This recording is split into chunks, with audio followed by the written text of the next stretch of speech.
Ensuite, l'armée de Jinwoo est devenue bien plus puissante avec l'arrivée de l'ancienne armée des ombres qui l'attendait dans la faille dimensionnelle. Ygritte a enfin pu retrouver Bélion, son camarade de longue date. Cependant, la joie des retrouvailles n'a pas duré longtemps car bien que Bélion était fidèle, il a commencé à se faire corrompre par ses odieux colocataires Beru et Crow. Bélion demande à Ygritte s'il ne pense pas que leur seigneur serait heureux s'il plante ce drapeau au sommet du château et Ygritte répond « Tu es sérieux ?» Ygritte dit qu'il était content quand Bélion avait vaincu Beru, mais la réaction de son nouveau maître à propos du drapeau lui fit remettant en question cette décision. Bélion alla jusqu'à se fracasser la tête contre le sol pour s'en excuser. Leur détermination a ensuite été testée lors du combat contre les monarques et leur maître a commencé à s'adapter à la guerre petit à petit, les rendant également plus forts. La guerre a continué même après l'utilisation de la coupe de réincarnation afin de remonter le temps dans la faille dimensionnelle. Jin déclare « Levez-vous, 30 ans ont passé, tous leurs ennemis ont été détruits, ne laissant que l'armée de la destruction derrière. » Un dragon crie « Ygritte, toi qui étais un haut gradé de l'armée de l'ombre, comment peux-tu obéir aux ordres d'un simple humain? N'as-tu pas honte ?» C'est vrai, il avait oublié. Le temps passé avec son nouveau maître était si honorable qu'il en a oublié son ancien seigneur. Quand est-ce que ça a commencé?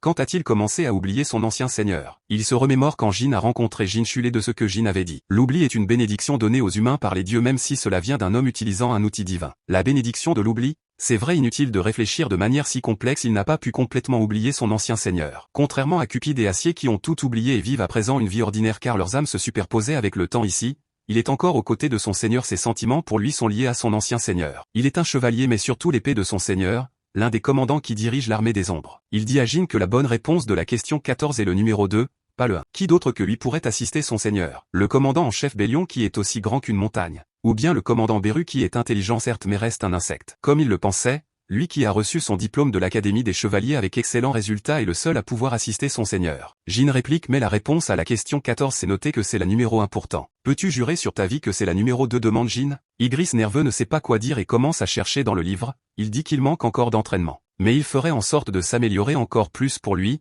son seigneur. Il est le chevalier de son seigneur, son épée. Ses combats seront les siens étant donné qu'il s'attaque à un nouveau combat. Il semblerait qu'il va encore pouvoir vivre des jours honorables avec lui. Et cette histoire parallèle continue. Abonne-toi pour la suite.